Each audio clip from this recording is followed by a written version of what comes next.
관기를 사랑한 사또의 아들. 옛날 어느 마을에 군수가 새로 부임해 왔습니다. 군수에게는 기인이라는 아들이 있었지요.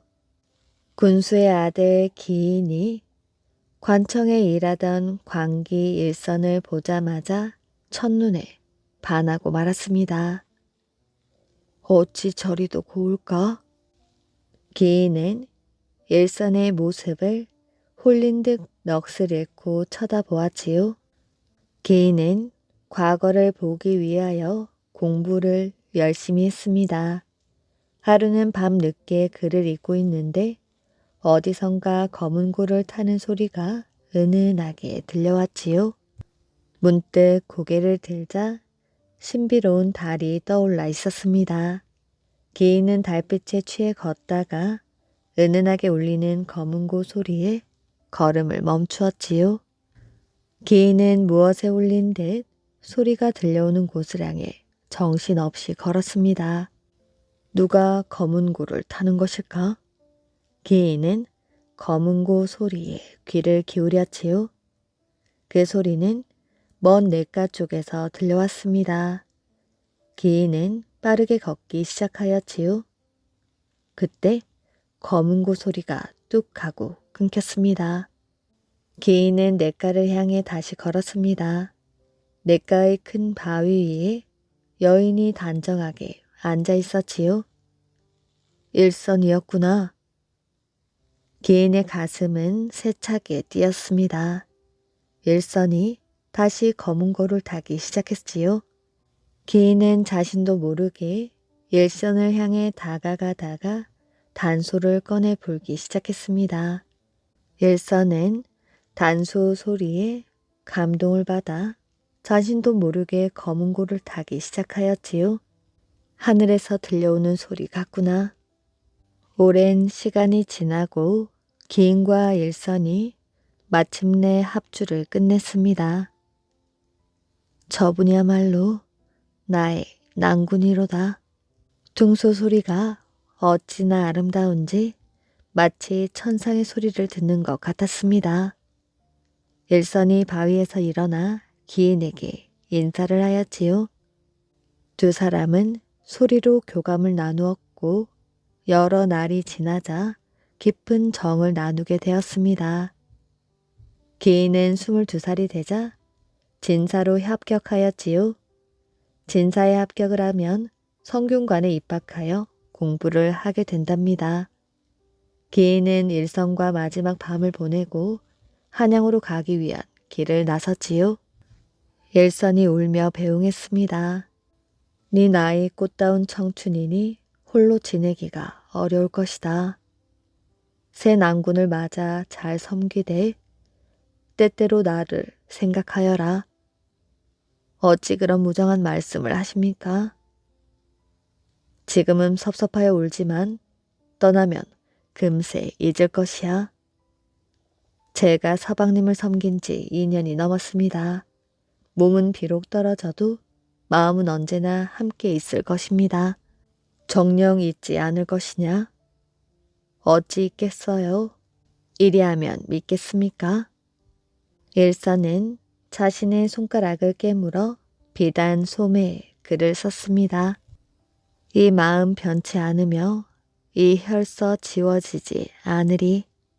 내 머리털을 잘라서 매듭을 지어 동심결을 맺었구나. 기인과 일선은 각자의 머리카락을 잘라서 동심결을 맺었습니다. 이내 기인이 일선의 손을 놓고 한양으로 떠나기 시작하였지요. 일선은 기인이 보이지 않을 때까지 눈물을 흘리며 바라보았습니다. 일선의 가슴이 찢어지는 듯 아팠지요. 이날부터 일선은 기인을 그리워하며 살기 시작했습니다. 일선은 기인을 기다렸으나 그는 끝내 돌아오지 않았지요. 그러는 동안 단천에 안찰사가 왔습니다. 군수가 안찰사를 맞이하여 기생수청을 들게 했으나 안찰사는 우연히 길에서 본 일선이 마음에 들어 다른 기생들의 수청을 거절하였지요. 군수가 관기인 일선에게 안찰사의 수청을 들라는 영을 내렸으나 일선은 병이 들었다고 핑계를 대고 거절했습니다. 이에 군수는 대노하여 나조를 시켜 일선을 잡아들이게 하였지요. 일선은 나졸이 잡으러 오자 절개를 지키기 위해 신발을 벗어놓고 우물 속으로 뛰어들었습니다. 사람들이 깜짝 놀라서 일선을 꺼내 주었지요. 이 일이 있은 뒤 안찰사와 군수는 더 이상 일선을 강압하지 않았습니다. 일선은 기인이 주고 간 동심결을 상자에 넣어두고 매일매일 꺼내 보면서 그리움을 달래었지요. 그런데 어느 날 일선이 상자를 열고 동심결을 보자 머리카락이 하얗게 변해 있는 게 아니겠어요? 일선이 놀라 불안감을 떨치지 못하는데 한양에서 기인이 죽었다는 부고가 날아왔습니다. 일선은 금 비녀와 비단 치마를 팔아서 한양으로 향하였지요. 일선은 어렵사리 한양에 당도했습니다. 그리고 기인의 빈소에 절을 하고 곡을 하였지요. 그러나 기인의 어머니를 비롯하여 기인의 본 부인인 기인이 일선을 그리워하다 병이 들어 죽었다고 그녀를 몹시 구박했습니다. 일선은 오로지 기인이 3년상을 치르기 위하여 시가의 핍박을 꿋꿋하게 견뎌내었지요. 3년상을 치르고 돌아온 일선은 첫사랑 기인만을 그리워하며 평생 살다 죽었다고 합니다. 이해심 많은 아내. 옛날 어느 마을에 농부가 살고 있었습니다. 농부에게는 아주 이해심이 많은 아내가 있었습니다. 아내는 남편을 무척 사랑하고 존경하였지요. 어느 날 아내가 남편에게 말했습니다. 여보, 소 한 마리를 장에 파는 것이 좋을 것 같아요. 소를 2마리나 키우는 것도 좀 힘들고 소를 팔아 현금을 가지고 있으면 좋겠어요. 아내 말이 맞다고 생각한 남편은 바로 장에 나가 소를 팔기로 했습니다. 하지만 누구도 소를 사려고 하지 않았지요. 조금 뒤 남편은 말을 팔려는 사람을 만났습니다. 남편은 소보다 말이 더 낫겠다고 생각하고 소와 말을 맞바꾸었지요. 그러고는 집으로 가기 위하여 장을 출발했습니다. 그러다 이번엔 통통하게 살찐 돼지를 팔려는 사람을 만나 말과 돼지를 바꾸었지요. 그렇게 다시 집으로 가던 남편은 염소를 몰고 가는 사람을 만나 돼지와 염소를 바꾸고 양을 몰고 가는 사람을 만나 염소와 양을 바꾸었습니다. 하지만 여기서 끝이 아니었지요. 그 다음에는 거위를 몰고 가는 사람을 만나 양과 거위를 바꾸었습니다. 그러고는 닭을 가진 사람을 만나 거위와 닭을 바꾸게 되었습니다. 그러는 동안 날이 저물자 남편은 배가 고팠지요. 남편은 닭을 팔아 음식을 사 먹었습니다. 그러고는 집으로 가는 길에 이웃에 있는 친구 집에 먼저 들렀지요. 어서 와. 장에 나갔던 일은 잘 되었어? 친구가 물었습니다. 남편은 친구에게 장에서 돌아오며 있었던 일을 모두 말해 주었지요. 세상에, 집에 돌아가면 난리가 나겠군. 친구가 걱정스레 말했지만 남편은 마음에 두지 않았습니다. 무슨 말을 그리 해. 내 아내는 너무나 착하여 내가 하는 일에 이러쿵 저러쿵 하지 않아. 에이, 자네는 그리 생각할지 모르지만 소를 팔았는데 돈 한 푼 없다는 사실을 누가 이해해 주겠나? 아무리 자네를 사랑한다 해도 말이지. 그래? 그럼 나랑 내기하겠나? 나는 집에 모아둔 100달러를 걸겠네. 자네도 그럴 텐가? 남편의 말에 친구도 기꺼이 맞장구를 쳤습니다. 남편은 친구를 데리고 집으로 갔지요. 잘 다녀오셨어요? 일은 잘 보셨고요. 친구는 부부가 하는 말을 옆에 듣고만 있었습니다. 그냥 그랬어. 소를 살려는 사람이 없더라고.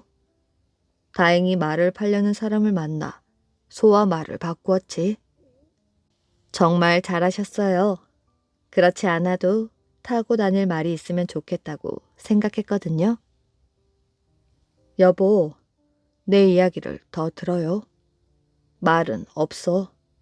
말을 몰고 오는데 돼지 파는 사람을 만나 다시 돼지로 바꿨거든. 지금 돼지라고 했어요? 난 말보다 돼지가 더 좋아요. 베이컨도 만들 수 있잖아요. 어서 나가볼래요? 이번에도 아내는 손뼉을 치며 좋아했습니다. 사실 돼지를 다시 염소로 바꿨어. 염소라고요? 이젠 날마다 신선한 염소젖도 먹고 치즈도 만들 수 있겠네요. 아내가 밖으로 나가려고 하자 남편은 아내를 말렸습니다. 염소도 팔았어. 양으로 바꾸는 게 더 좋을 것 같았거든. 양털로 따뜻한 옷도 만들어 입을 수 있잖아요. 양 고기도 먹을 수 있고요. 생각만 해도 침이 넘어가네요. 아직 끝이 아니야. 조금 더 오다가 양을 거위와 바꾸었지. 거위요? 거위가 있으면 거위털로 베개 속도 채울 수 있어요. 거위 고기도 먹을 수 있고요. 양고기보다 거위 고기가 훨씬 맛있어요. 그런데 거위를 가져오지 못했어. 다시 닭으로 바꿨거든. 어쩜? 닭이 가장 마음에 드네요. 새벽마다 닭 울음소리 때문에 일찍 일어날 수도 있고 계란도 먹을 수 있잖아요. 정말 좋아요. 그런데 문제가 생겼어. 닭을 가지고 오다 보니 너무 배가 고팠지. 그래서 그것을 팔아 음식을 사 먹었어. 남편이 말을 마치자 아내는 남편을 꼭 껴안아 주었습니다. 잘하셨어요. 당신이 배불리 먹었다면 그것으로 충분해요. 난 당신만 있으면 되거든요. 아내의 말에 남편은 너털 웃음을 지으며 친구를 바라보았습니다. 친구, 다 들었지? 이 내기는 내가 이긴 거네. 친구는 아무 말도 못하고 남편에게 $100를 건네어 주었다고 합니다. 팥죽 고기 이야기. 옛날 어느 마을에 딸 하나를 데리고 가난하게 살아가는 호라비가 있었습니다. 그는 능력이 없어 돈벌이를 못하고 겨우 마을에서 집을 얻어다가 집신을 삼아 놓으면 딸이 장에 가서 팔곤 하였지요. 그러니 아무리 열심히 일을 하여도 살림이 늘어나지 않았습니다. 장날이 아닌 날엔 딸이 이 집 저 집으로 다니며 빨래를 해주고 잔치집이 있으면 가서 굳은 일을 해주고 밥을 얻어다 아버지를 복량하였습니다. 그래서 마을 사람들은 효심이 지극한 처녀를 돕기 위하여 삭 일을 시키기로 하였지요. 그런데 하루는 아버지가 산에 나무를 하러 갔다가 미끄러져 심하게 다쳤습니다. 딸은 허리를 다친 아버지를 보고 걱정이 태산 같았지요. 그녀는 아버지의 허리가 빨리 낫기를 바라며 천지신명께 기도를 드렸습니다. 가난하기 때문에 약은 쓰지 못하지만 정화수를 떠놓고 빌고 또 빌며 저녁마다 다친 허리에 찜질을 해드렸지요. 그래서인지 1년이 지나면서 조금씩 건강을 회복한 아버지는 또 집신을 삼기 시작했습니다. 이곳에서는 장이 너무 멀어서 새벽같이 떠나도 해가 져야 겨우 집에 돌아오곤 하였지요. 아버지는 다 큰 처녀를 장에 보내는 것이 늘 마음에 놓이지 않아 걱정을 하였는데 그날따라 일찍 오라고 딸에게 신신당부를 했습니다. 딸도 장에 갈 준비를 하고 살인문을 나가면서 왠지 걱정스럽더니 이상하게 그날은 다른 때보다 집신이 팔리지 않았습니다. 해가 기울어질 때까지 다 팔지 못하여 초조해지기 시작하였지요. 그래서 장바닥을 벗어나 거리로 나왔습니다. 장터 거리는 온통 술집 거리였지요. 이 집 저 집 드나들며 집신을 팔았습니다. 술 주정꾼과 술집 여자들의 투정 소리를 들으며 캄캄한 밤이 되어서야 겨우 다 팔 수 있었습니다. 그녀는 정신없이 집으로 향해 달렸습니다. 그녀는 마을 입구에 들어서자 겨우 한숨을 돌렸지요. 아버지가 기다리고 계실 고개 위 오두막집에서 깜빡이는 불빛이 보이자 안도의 한숨을 내쉬었습니다. 이때 마을 부잣집에서 부엌 일을 봐주는 아주머니가 그녀를 보고 반기며 물었지요. 이제 오는 거야. 처녀는 발걸음을 멈추고 인사를 드렸습니다. 그러자 아주머니는 처녀의 손목을 잡아 끌었지요. 안에 가서 팥죽이나 한 그릇 먹고 가라는 것이었습니다. 그제야 오늘이 동짓 날이라는 것을 알았지요. 뱃속에서 꼬르륵 소리가 났지만 집에서 기다리고 계실 아버지를 생각하니 망설여졌습니다. 집에서 기다리실 아버지 때문이지. 걱정하지 마. 집에 갈 때 내가 뜨끈뜨끈한 팥죽 한 그릇 줄 테니. 그제야 처녀는 아주머니 뒤를 따라 부잣집 부엌으로 들어갔습니다. 자, 식기 전에 어서 먹어. 처녀는 쉽사리 수저를 들 수가 없었지요. 딸을 기다리며 저녁도 굶고 계실 아버지의 모습이 두 눈에 선하기 때문이었습니다. 아버지 걱정하지 말고 어서 들어. 아버지 몫은 따로 줄 테니. 그제서야 처녀는 수저를 들고 팥죽을 먹기 시작했습니다. 팥죽을 배불리 먹고 난 처녀는 아주머니가 안겨준 팥죽 그릇을 들고 손살같이 집으로 향하였지요. 그런데 고개 위에 있는 오막살이 초가집에 가까이에 온 처녀는 아무것도 보이지 않는 길을 바삐 걷다가 그만 돌풀이에 걸려 넘어지고 말았습니다. 이때 팥죽 사발이 산산조각이 나며 팥죽이 길 바닥에 흩어지고 말았지요. 어쩌면 좋아. 아버지가 좋아하실 팥죽을. 처녀는 한참 동안 발을 동동 구르며 안타까워했습니다. 흩어진 죽이라도 쓸어 담으려고 깨진 그릇을 모아 어둠 속에서 헤맸지만 헛일이었지요. 그녀는 문틈에서 새어나오는 불빛을 바라보며 아버지에게 죄송하여 하염없이 눈물을 흘렸습니다. 다음 날 이 고개를 넘나들던 사람들이 고개 전체가 팥죽 색깔로 변한 것을 보고 깜짝 놀랐지요. 그리고 그 처녀의 이야기를 듣고 안타까워했다는 것입니다. 그래서 이 고개를 팥죽 고개라고 부른다고 합니다. 불타버린 절. 신라 말기 도선 국사가 하루는 제자들을 이끌고 순천 서면으로 넘어오다가 갑자기 걸음을 멈추었지요. 그러더니 제자들에게 말했습니다. 내 여기 절을 지을 것이다. 영문을 알 수 없는 제자들이 임시 거처를 마련하자 도선 국사는 제자 몇몇에게 각자 할 일을 일렀습니다. 도선 국사는 용봉 아래 고룡골에 돌 일주문을 세우고 사찰을 건립하는 한편으로 수리봉 정상에는 커다란 돌을 둥그렇게 다듬어 올려놓았습니다.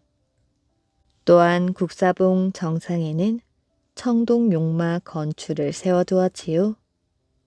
하루는 제자 가운데 한 명이 더 이상 궁금증을 참지 못하여 물었습니다. 스님, 도대체 왜 여기에 불사를 일으키십니까? 그러자 국사가 아무 말 없이 제자들을 이끌고 수리봉 정상에 이르러 말문을 열었습니다. 네, 여기 용봉 아래에 돌 일주문을 세우고 사찰을 건립하는 것은 불법을 펴고 수행을 정진하는 데 목적이 있다. 또한 이곳은 풍수지리학적으로 긴밀한 관계가 있기 때문이기도 하다. 그러고는 제자들에게 풍수에 대해 자세히 알려주었지요. 도전국사가 고령사를 창건한 후 처음에는 매우 번창하였지만 점차 쇠락해졌습니다. 고령골의 형상이 여신을 닮아서인지 젊은 스님들이 정진하지 못하고 심지어 파괴하는 일이 잦았기 때문이었습니다.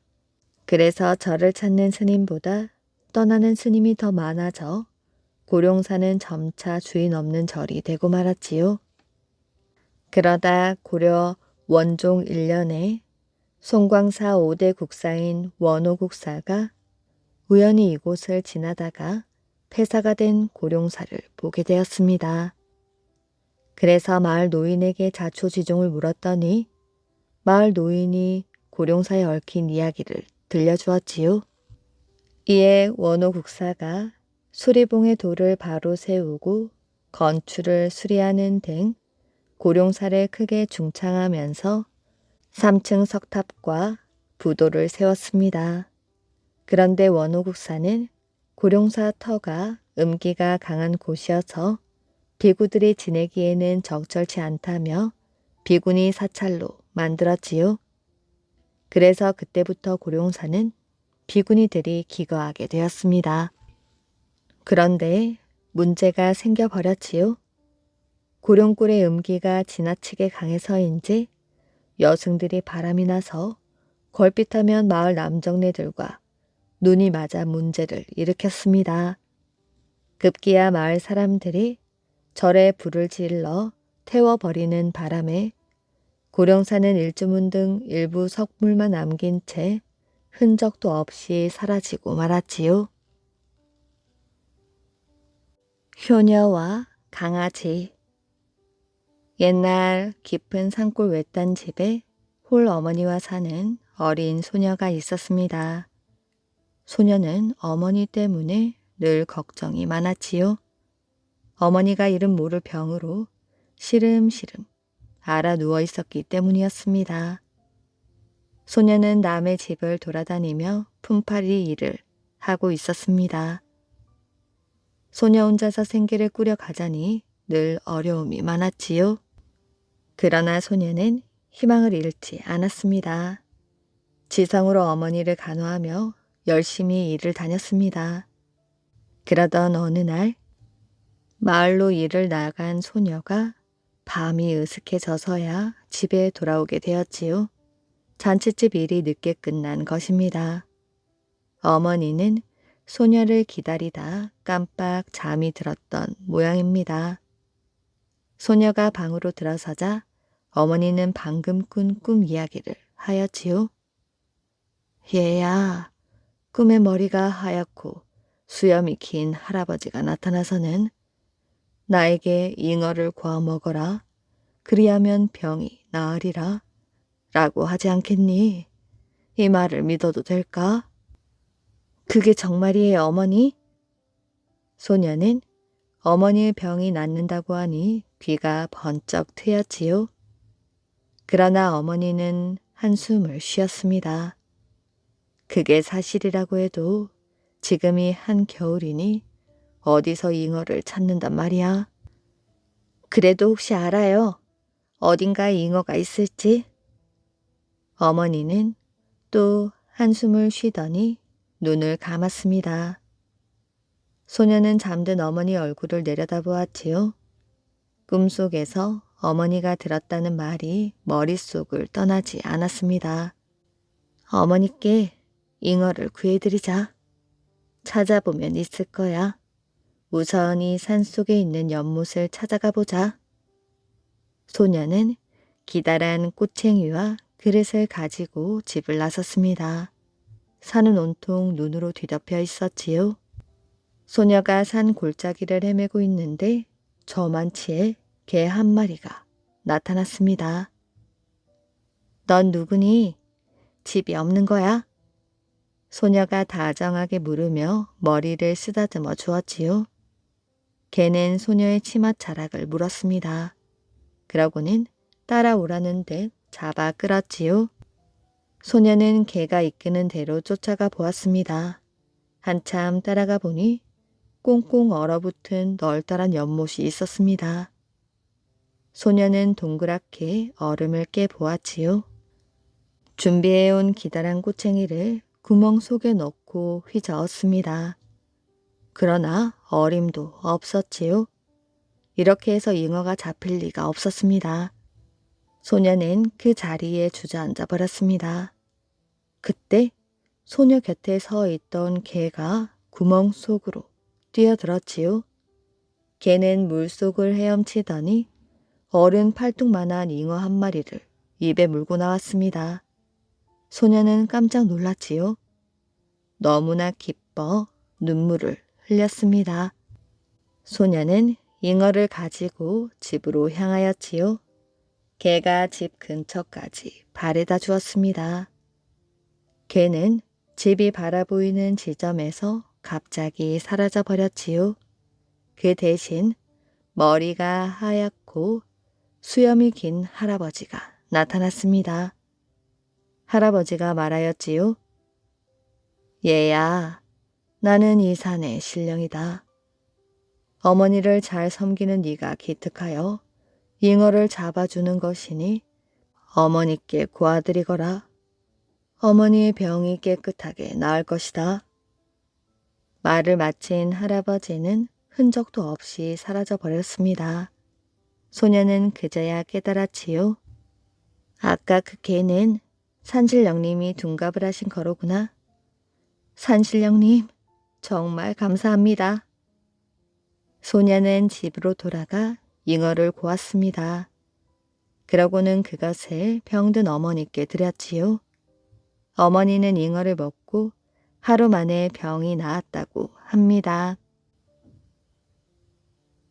호랑이와 할아버지.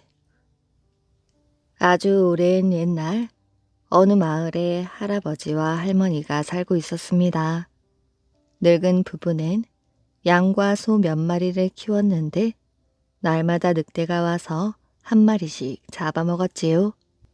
어느 날 숲에서 열심히 나무를 하던 할아버지는 그만 호랑이와 딱 맞닥뜨리고 말았습니다. 할아버지, 우리 힘 한번 겨뤄볼래요? 할아버지를 본 호랑이가 다짜고짜 말하였지요. 할아버지는 무서움에 다리가 후들후들 떨려 제대로 서 있을 수도 없었습니다. 하지만 할아버지는 용기를 내어 말하였지요. 그러지. 할아버지와 호랑이는 다음날 다시 만나기로 약속하고 헤어졌습니다. 집으로 돌아온 할아버지는 어떻게 해야 할지 몰라 무척 걱정이 되었지요.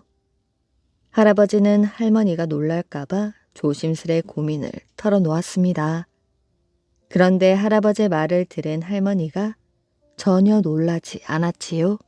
영감, 무슨 걱정이에요? 지금 숲에 가서 나무 몇 그루 밑둥에 돕질을 해 놓으세요. 그리고 내일 그 나무를 손으로 밀어요. 다음날 할아버지와 호랑이는 서로 힘 겨루기를 했습니다. 할아버지가 미는 나무는 힘없이 푹 쓰러져 버렸지요. 하지만 호랑이가 미는 나무는 쓰러지지 않았습니다. 호랑이는 도저히 믿을 수가 없는지 화를 내었지요. 할아버지, 내일 다시 만나요. 내일은 단단한 돌을 눌러서 돌의 뇌를 터지게 하는 것으로 힘을 겨뤄봅시다. 집으로 돌아온 할아버지는 또다시 할머니에게 고민을 털어놓았습니다. 이번에도 할머니는 대수롭지 않게 말하였지요. 자, 여기 내가 만든 요구르트가 있으니 이것을 돌 틈에 끼워 놓고 오세요. 그리고 내일 돌을 누를 때 이 요구르트를 터뜨려요. 다음 날 할아버지와 호랑이는 다시 힘 겨루기를 했지요. 할아버지는 돌틈에 끼워 놓은 요구르트 통을 터뜨렸습니다. 아이고, 돌의 뇌가 터졌네. 할아버지의 말에 호랑이도 있는 힘껏 돌을 눌렀지요. 하지만 아무리 세게 눌러도 돌의 뇌는 터지지 않았습니다. 화가 난 호랑이는 할아버지를 자기 집으로 초대하였지요. 할아버지를 집으로 데려가 혼내줄 생각이었습니다. 호랑이는 할아버지에게 음식을 만들어 주었습니다. 그러는 동안 날이 저물어 할아버지는 호랑이 집에서 자게 되었지요. 할아버지가 잠자리에 들자 호랑이가 살며시 밖으로 나가서 돌에 칼을 갈았습니다. 그 모습을 몰래 지켜본 할아버지는 집 안에 있던 절구를 머리에 쓰고 이불을 뒤집어 썼습니다. 조금 뒤 안으로 들어온 호랑이는 칼로 할아버지의 머리를 내리쳤지요. 그런데 그만 칼이 부러지고 말았습니다. 호랑이는 겁이 나서 얼른 자기 자리로 가 잠을 잤습니다. 그제야 할아버지는 절구를 제 자리에 놓고 편안히 잠을 잘 수 있었지요. 다음날 할아버지는 호랑이에게 능청스럽게 말했습니다. 어젯밤에 내 머리에 뭔가 부딪힌 것 같았는데. 그 말에 호랑이는 무릎을 꿇으며 자신의 잘못을 빌었지요. 그러더니 차를 마시자며 할아버지에게 물을 길어 오라고 했습니다.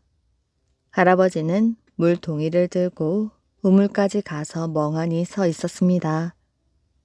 빈 물동이를 들고 오는 것도 너무 힘들었는데 물을 길어 가려니 앞이 막막하였지요. 이런저런 생각 끝에 할아버지는 우물 둘레를 빙 둘러가며 파기 시작했습니다. 할아버지를 기다리다 못한 호랑이가 우물로 왔지요. 호랑이는 할아버지가 무엇을 하는지 궁금했습니다. 무엇을 하긴 우물을 파서 통째로 들고 가려고 그러지. 할아버지의 말에 호랑이는 화들짝 놀랐습니다. 호랑이는 할아버지를 이길 수 없다는 생각에 커다란 금 덩어리 한 개를 주며 어서 돌아가라고 했습니다. 그런데 할아버지는 무거운 금 덩어리를 들 수 없었지요.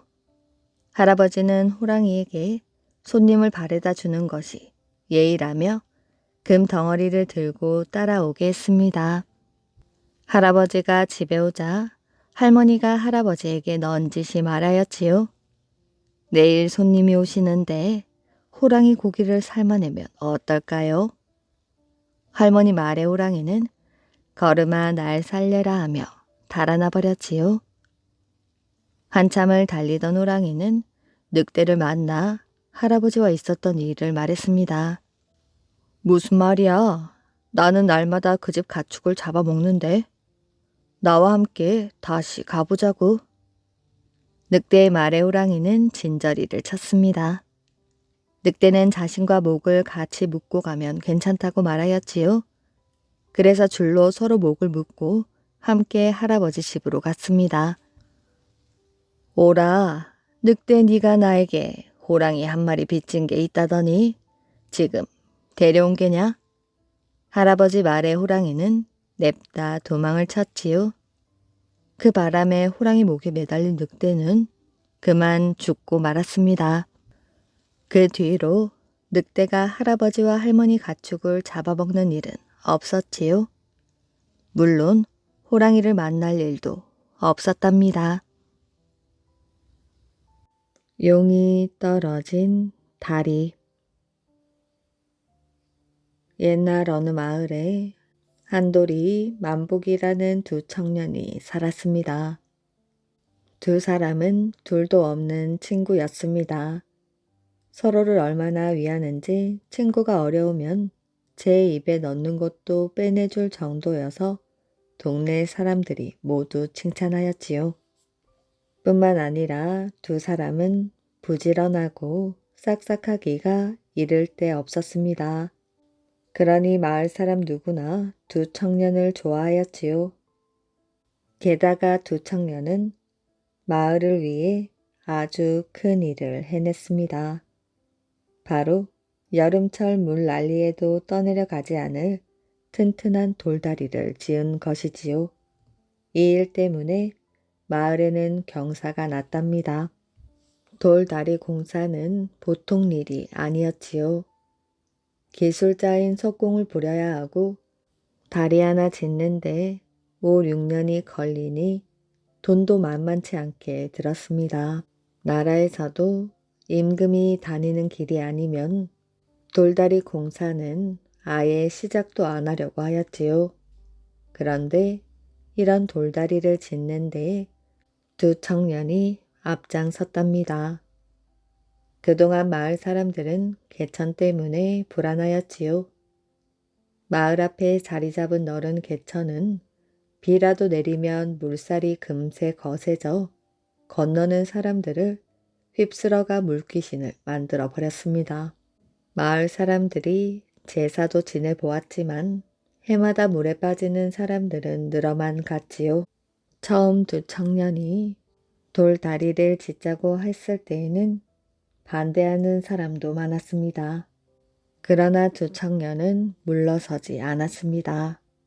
다음 날부터 집집마다 돌아다니며 돈이 되는 건 무엇이든 걷기 시작하였지요. 한 푼 두 푼 힘을 합치면 언젠가 다리를 세울 수 있을 거예요.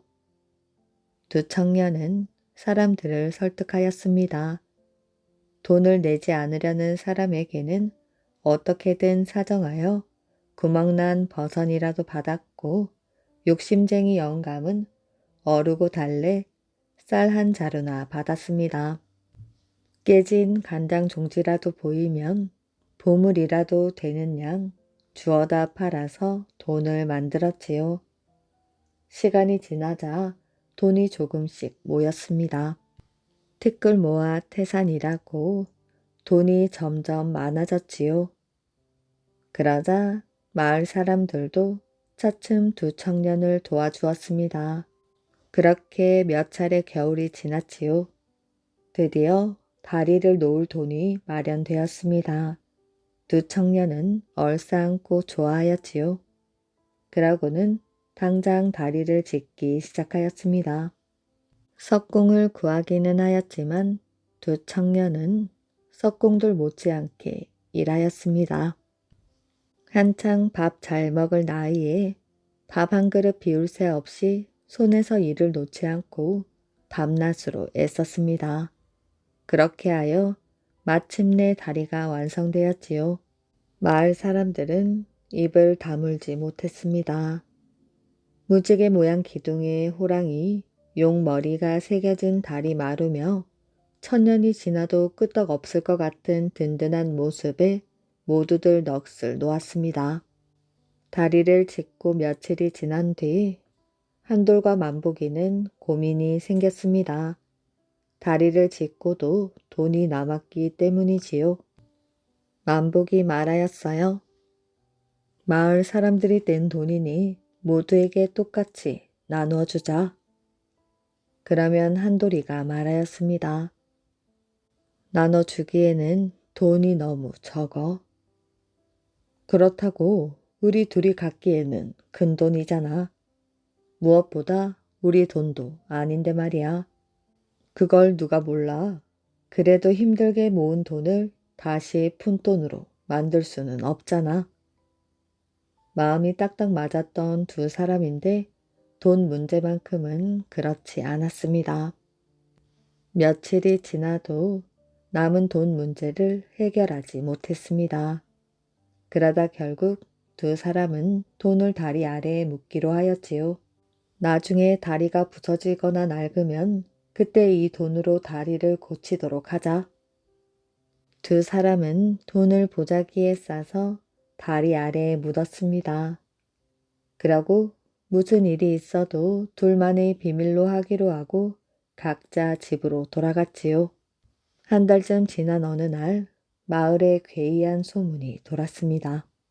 만보기와 한돌이가 다리를 짚고 남은 돈을 다리 아래에 묻었는데 둘 중 한 사람이 그 돈을 훔쳐갔다는 소문이 자자하였지요.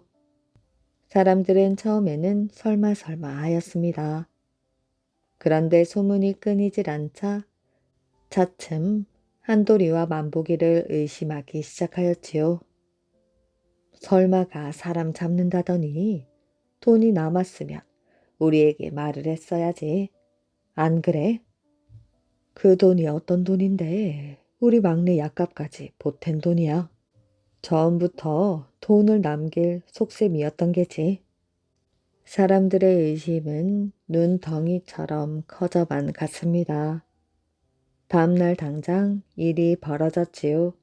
성질 급한 마을 사람 몇몇이 두 청년을 잡아들여 다그치기 시작하였습니다. 소문이 사실인가? 돈이 남은 게 맞아? 만보기는 어이가 없었어요.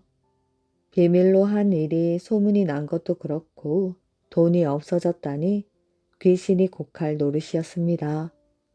다리 짚고 남은 돈을 나중에 쓰려고 묻어둔 건 사실입니다. 다리가 오래돼서 낡거나 혹 벼락이라도 맞아 부서지면 고치려고 말입니다. 마을 사람들은 더욱 흥분하였지요. 더 들을 것도 없어. 당장 다리로 가보자고. 정말 돈이 없어졌다면 도둑부터 잡아야지. 다리 아래를 파보니 돈 보따리가 정말 사라지고 없었습니다. 저 두 사람 집을 뒤집시다. 소문의 둘 중 하나가 범인이라니 진짜 도둑을 잡아야지요. 만보기는 생각할수록 이상하였습니다. 돈을 묻던 날 혹시 누가 볼까봐 주의를 몇 번이나 확인했는지 모릅니다.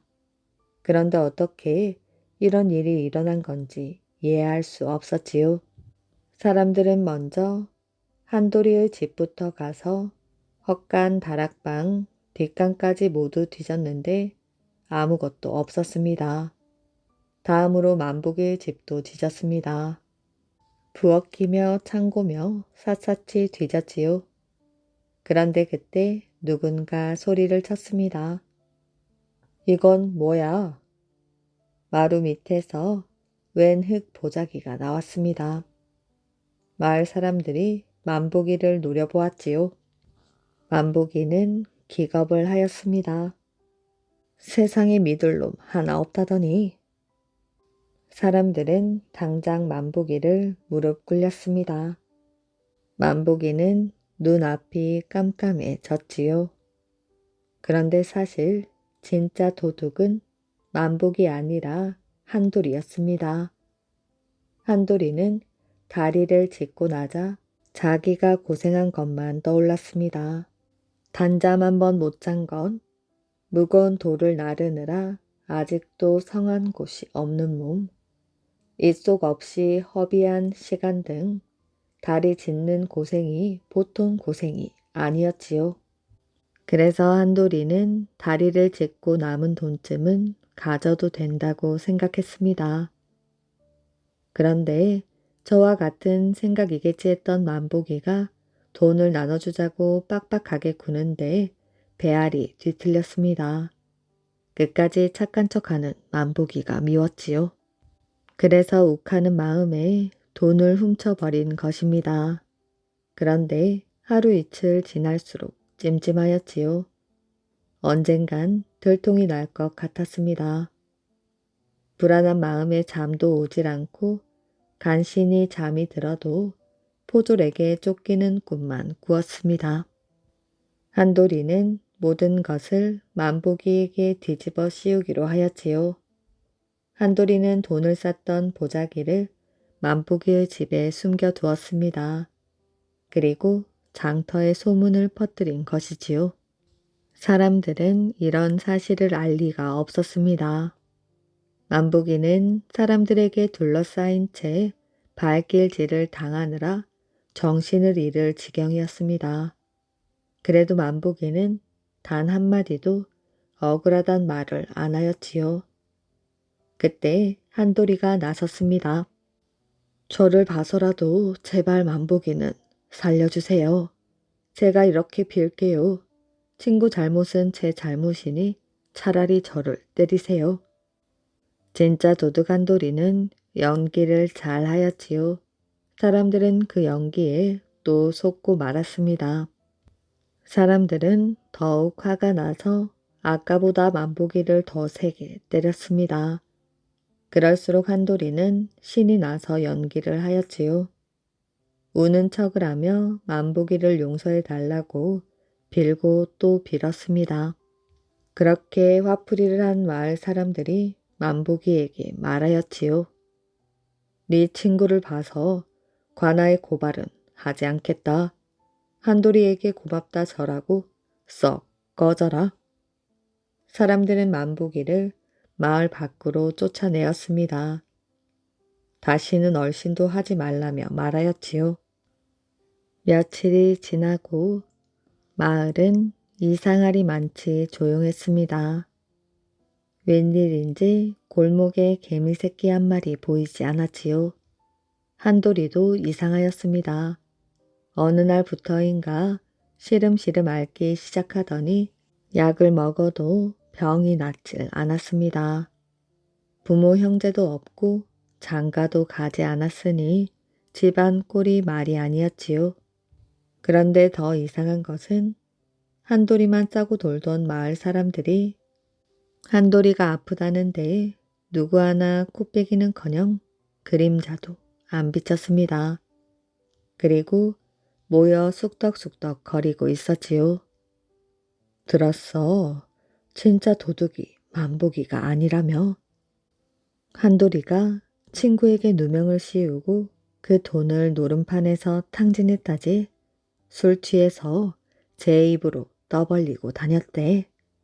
쉿, 조용히 해. 이제 와서 어쩌겠어. 멀쩡한 사람 누명을 씌워 쫓아낸 게 우리인데 우리 책임이 제일 커. 이럴 땐 모른 척 하는 것이야.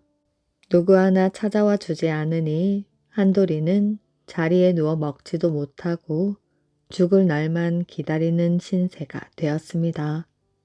그러던 어느 날 밤, 한돌아, 한밤중 누군가 부르는 소리가 들렸습니다. 한돌이는 몸이 허하여 헛것을 들었다고 생각하였지요. 한돌아, 사람 소리가 분명하였습니다. 누구시오? 나야 나.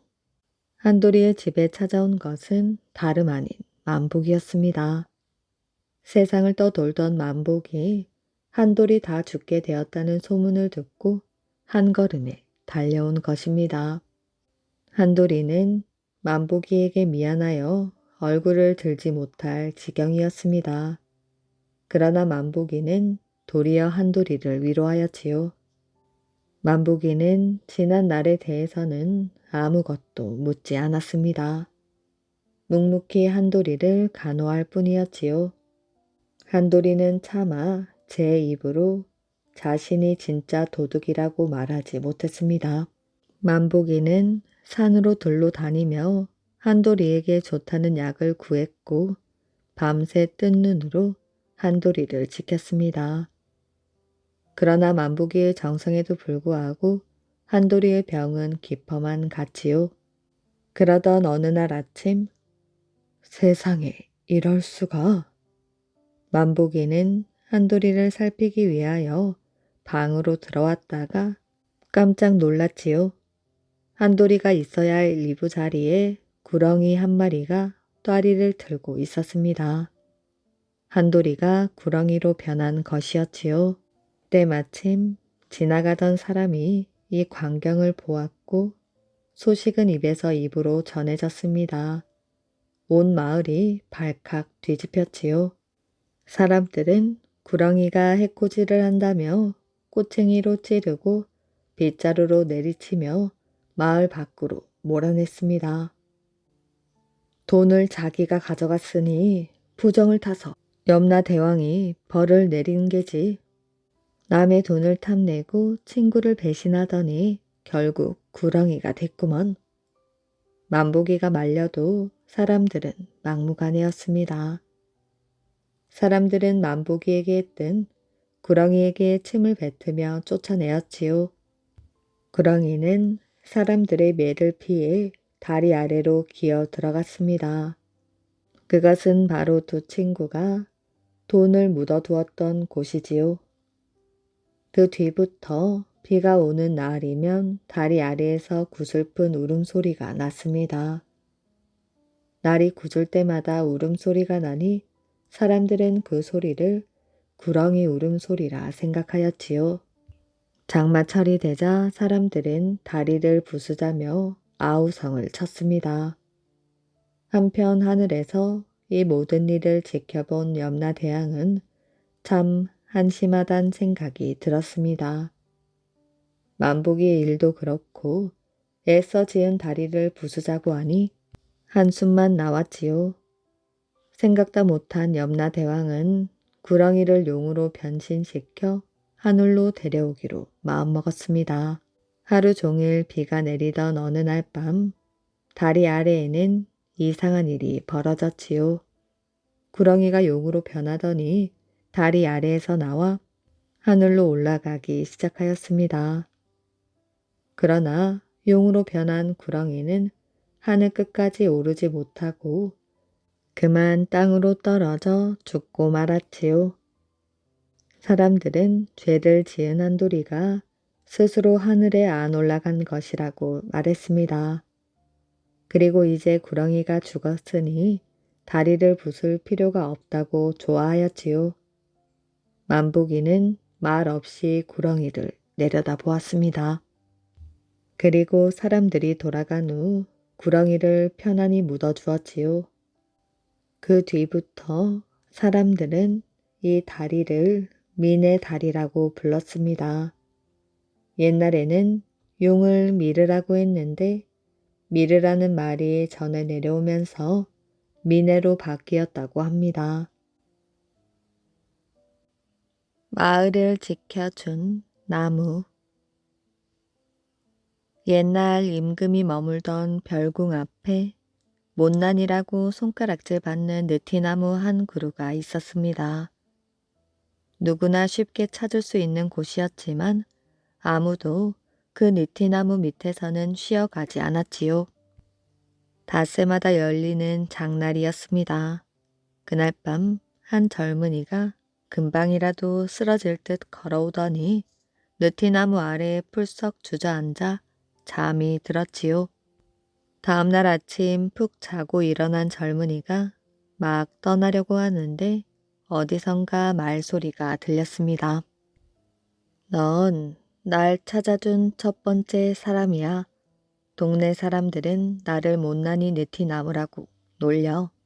비쩍 마른 나무 기둥에 가지도 삐죽삐죽한 데다 이파리도 듬성듬성하여 그늘도 제대로 만들어주지 못한다고 말이야. 내 친구가 되어주지 않으련. 젊은이는 깜짝 놀라 두리번 거렸지요. 주위에는 느티나무 말고는 아무도 없었답니다. 나무가 말을 하다니 믿을 수가 없었지요. 그 나무는 말하는 느티나무였습니다. 사람들이 찾아오지 않아 아무도 몰랐을 뿐이었어요. 많이 지치고 힘들어 보이네. 이 동네에 사니. 느티나무가 계속 말을 걸었지요. 아니, 난 이 마을 사람이 아니야. 딱히 갈 곳도 없어 보이는데 여기서 나랑 같이 살지 않을래? 느티나무는 모든 것을 잘 아는 것처럼 말했습니다. 과거 시험에도 낙방하고 친구도 날 배신했어.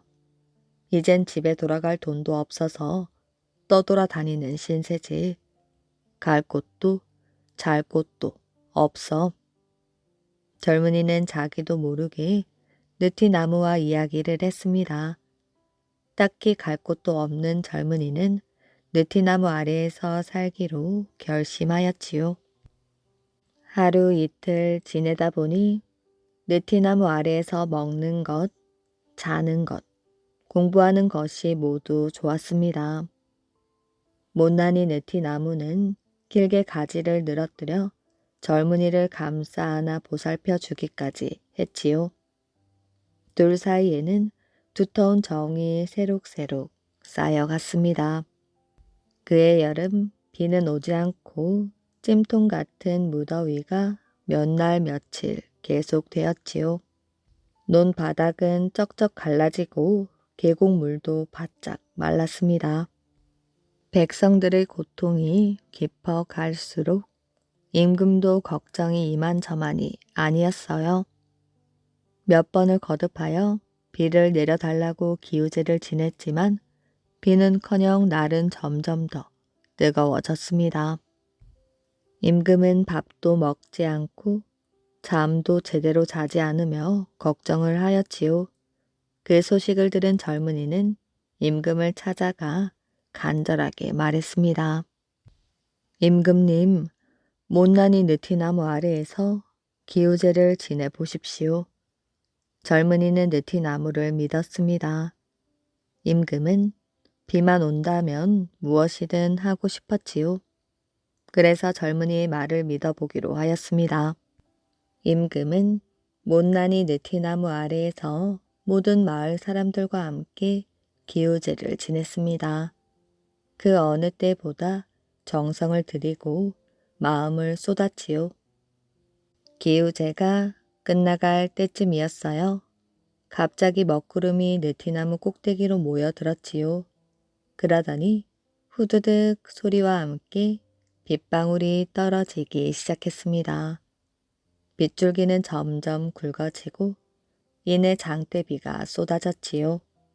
마을 사람들은 너나 없이 덩실덩실 춤을 추며 기뻐했습니다. 그날 이후로 마을 사람들은 힘든 일이 생기면 못난이 느티나무를 찾았습니다. 못난이 느티나무는 몇 백 년 동안 그 자리를 지키며 마을을 지켜주었다고 합니다. 그림을 그려보낸 편집. 옛날에 어떤 영감이 살았는데 그를 몰랐습니다.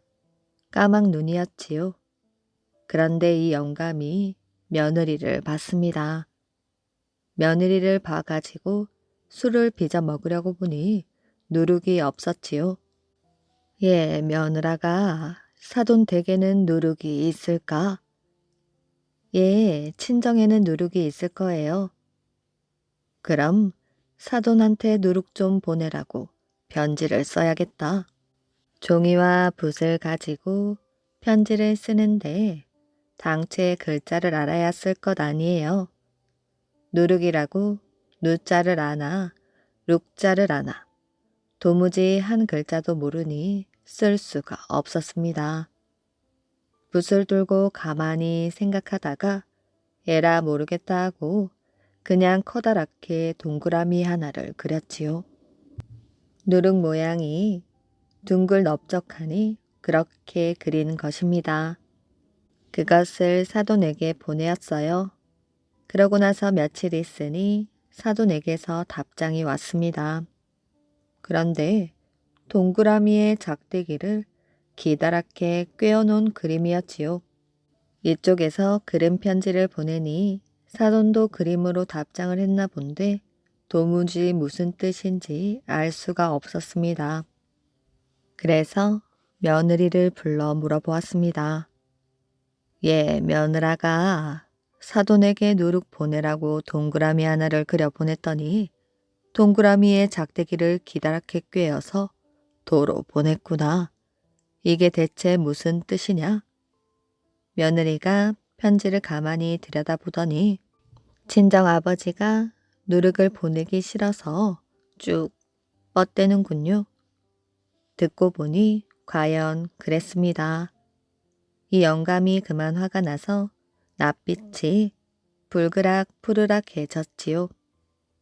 당장 그 밑에다가 그림을 그리는데 왼쪽에 점 하나 찍고 오른쪽에 점을 하나 찍고 이렇게 점 2개를 찍었지요.